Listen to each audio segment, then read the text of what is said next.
late. This is what I call a good audience. I'm not going to regale you with what happened since 8 o'clock this morning, my time, which is because I want to forget it myself. And I also, I'm not sure how to do this exactly. I think it seems to me that in view of the, lateness of the hour, it would make sense if you're willing to do what I often do in places that I go to a lot, and where they're used to it, and that is just dispense with the talk and start in with the discussion, which is always a lot more interesting and is more keyed to your interests. I mean, I could start talking about any number of things, but since it's late and, we want to get right to the heart of things, why don't you suggest what we ought to talk about?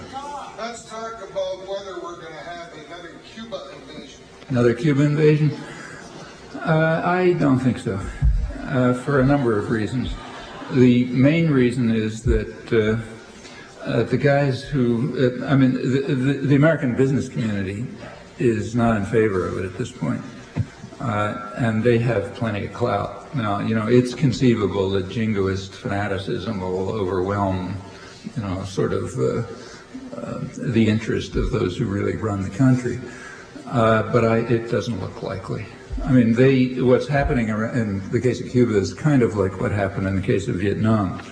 The U.S. policy toward Cuba or Vietnam or Nicaragua is completely understandable.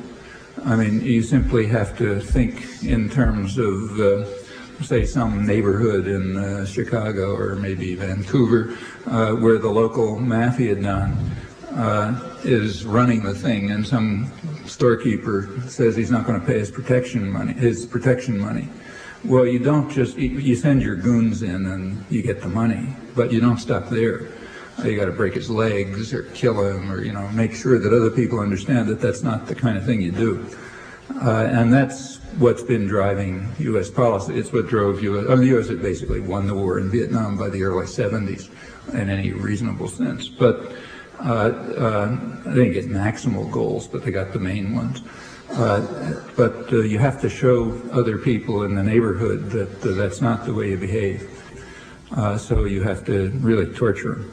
And they continued to torture them as long as they could, one excuse after another, each excuse more ridiculous than the last one, until something happened. Other people in the neighborhood stopped being intimidated and started going in, and the Japanese slowly moved in, and then the Europeans slowly moved in, and pretty soon the American business community, things got to the point where they recognized that, well, it's kind of useful and maybe even fun to torture people and kick them in the face.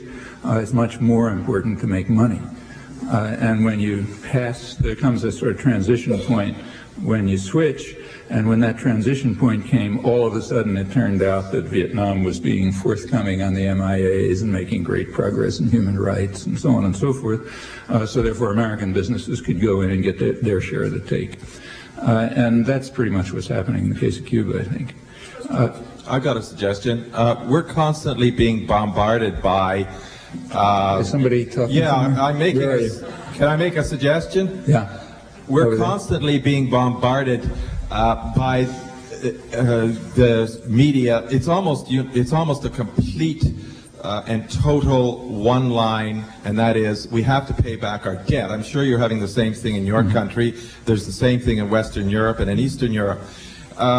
Rarely in my life, and I'm over 50 now, have I seen such a universal, chorus that has, no dissenting voices. And I wondered if you might comment on that. Yeah, it's not true that there's no dissenting. I mean, I don't want to talk about Canada. You know much more than me. But let me talk about the United States, where there is a dissenting voice, like, the overwhelming majority of the population. And you see that right now. Simply have a look at what's going on in the primaries.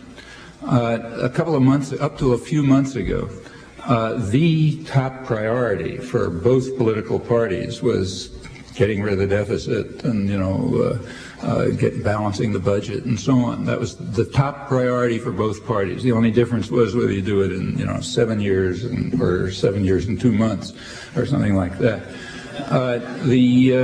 The government kept being closed down over this for a couple of months. And in the press, headline, we got to balance the budget, Americans voted for a balanced budget, and so on.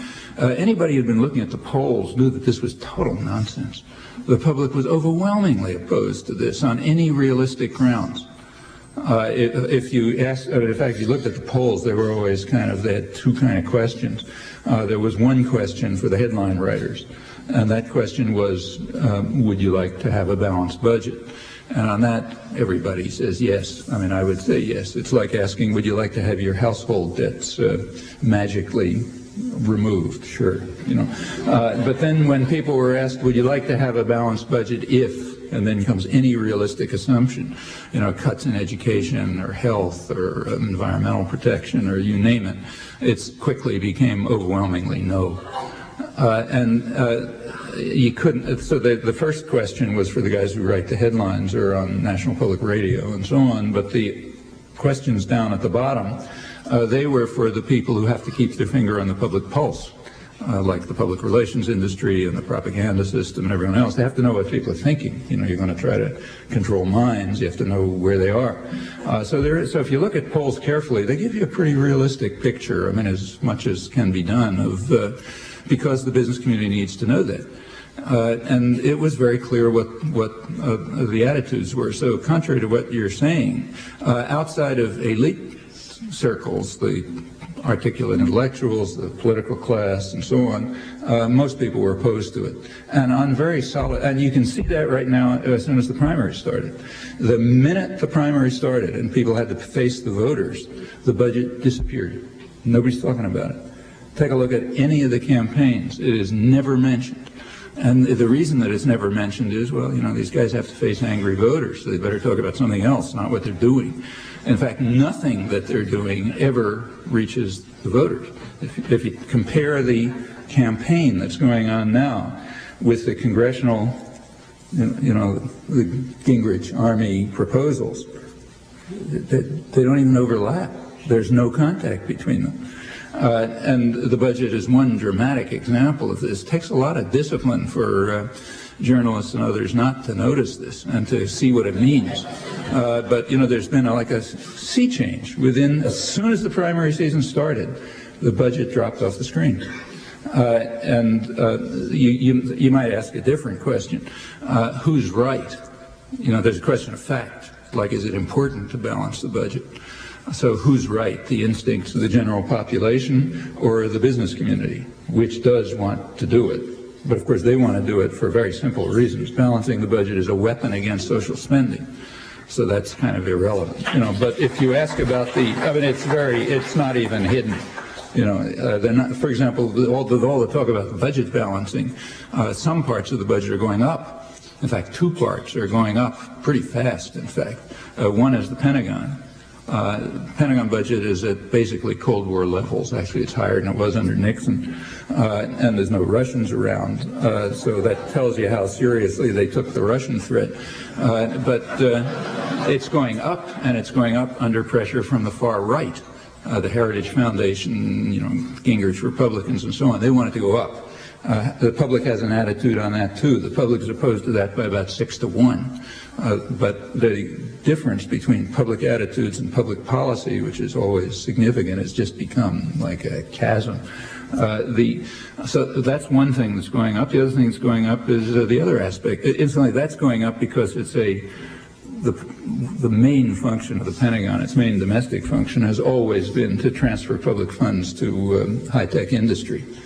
Like that's how my salary gets paid, to be honest. MIT is part of that funnel where I work. It's part of the funnel by which the public unwittingly pays the costs of high-tech industry. And the whole of the modern economy, if you look through it, is crucially based on this. So the Pentagon has to not only stay, but in fact go up. The other part of the federal budget that's going up, state budgets too, is the other part of the security system, jails. The crime hasn't changed in about 20 years, at least if you can believe the FBI. But the perception of crime has changed radically, and that's propaganda. I mean, it's the effect of propaganda to try to make people, if crime is serious, but, it's no more serious than it was 30 years ago. And the people who are scared are not the ones who are harmed by it. Crime mostly harms the poor. It's mostly poor people harming each other, and they're not the ones who are saying, let's build more jails. The propaganda about crime, like the propaganda about drugs, is a technique of population control. For one thing, it targets a superfluous population. It targets people you want to get rid of, like the kind of people who in, say, Colombia, you send the death squads after. They're kind of superfluous. And it, in fact, it's very carefully shaped, the whole crime story, to attack black males. Primarily. So if you look at the population of black males, they're being devastated by this, and it was specifically targeted for them. There's virtually no doubt about it. So on the one hand, it has that effect. And the race-class correlation is close enough. It's not perfect, but it's close enough in the United States, so you're also going after poor working people this way. People you really don't want around, like, the people you send out to into the desert or kill or something in less civilized countries than ours. So while crime is, and the other thing it's doing is scaring everybody else. Well, that's a technique of population control. If you're kicking people in the face, you're harming them, and most people are getting harmed by social policy, you want them to think about something else. And you want to be afraid of something, like the Jews or the homosexuals or somebody or other. Everybody hits the same technique because there aren't a lot of techniques around. And in this case, one way of terrifying the population is crime.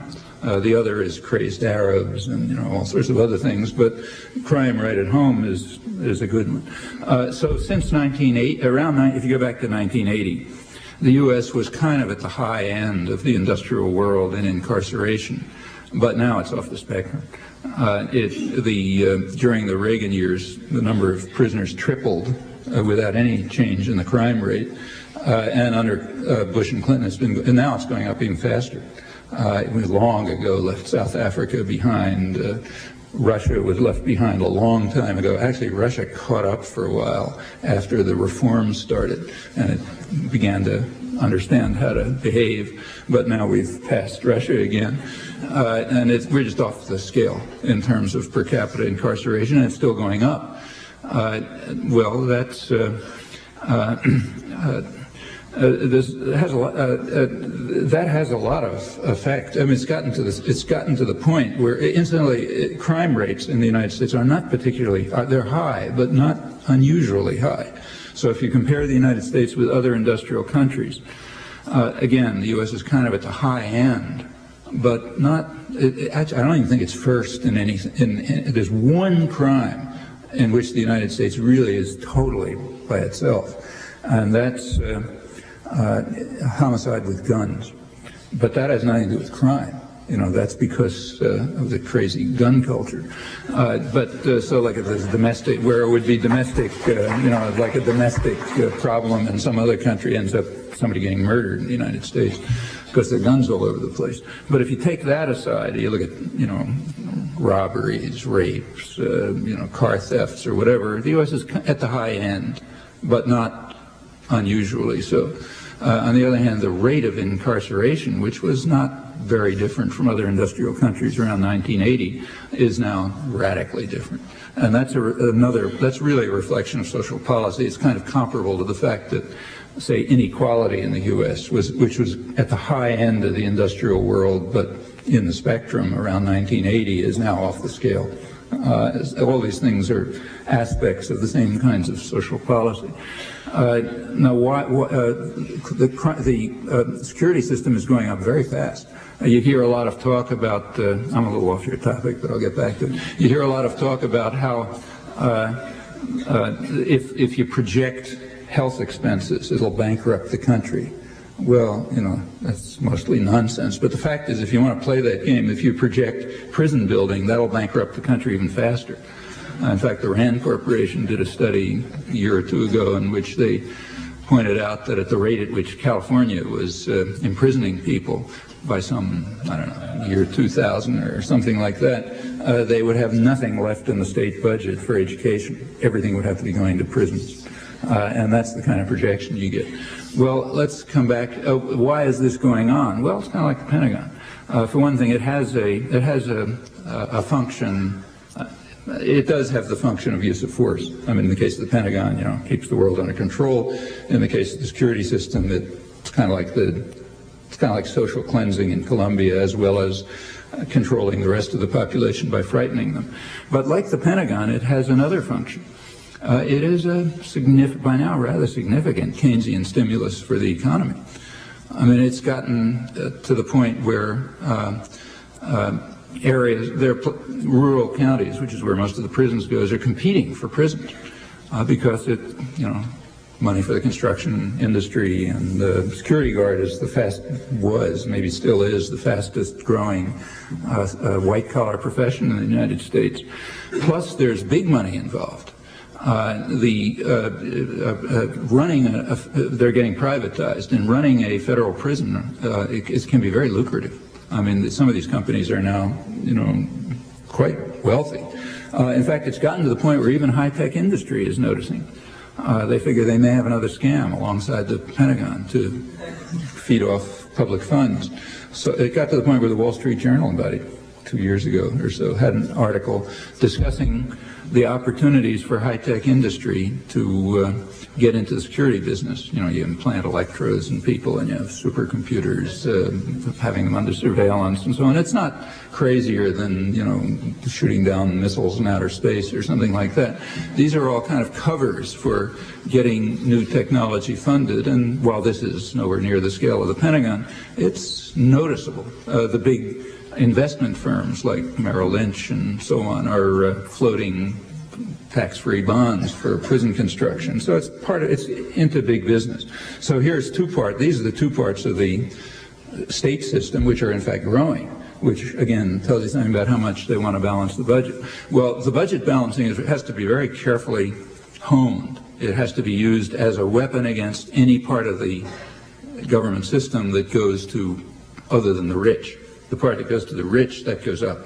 Or the part that's there for population control, that part of the budget goes up. Well, coming back to the first question, who's right from an economic point of view about balancing the budget? Like, just how important is it? Should one think it's an important thing to do? The public thinks it isn't. The business world thinks it is, but for reasons that are irrelevant. Irrelevant on economic grounds, at least. But if you ask on economic grounds, is it the right thing to do, what's the answer? Well, first of all, a qualification has to be made right off. On any such question, almost nobody knows anything. So almost everything that's said is guesswork. Any honest economist will tell you that if you tell him the answer you want, he'll construct a model to give you that answer, within a pretty big range. And in fact, most of these things are sort of large. There is some knowledge, but a large part of it is historical evidence and sort of judgment questions and so on. So whose judgment is right? Well, there's some. First of all, take say the United States, is the debt high? Well, not by historical standards. In fact, it's about what it was in the late 50s, and considerably relative to GDP, national economy, which is the only relevant measure.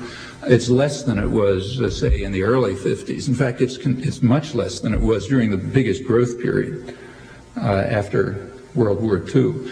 And historically, that's about what it's been. The U.S. has always run a big debt. It kept turning over. It used the debt to invest and pay off the debt through growth and also cutting it back through inflation. Up until throughout the whole 19th century, during the really big growth periods, the U.S. had very higher debt than it has now.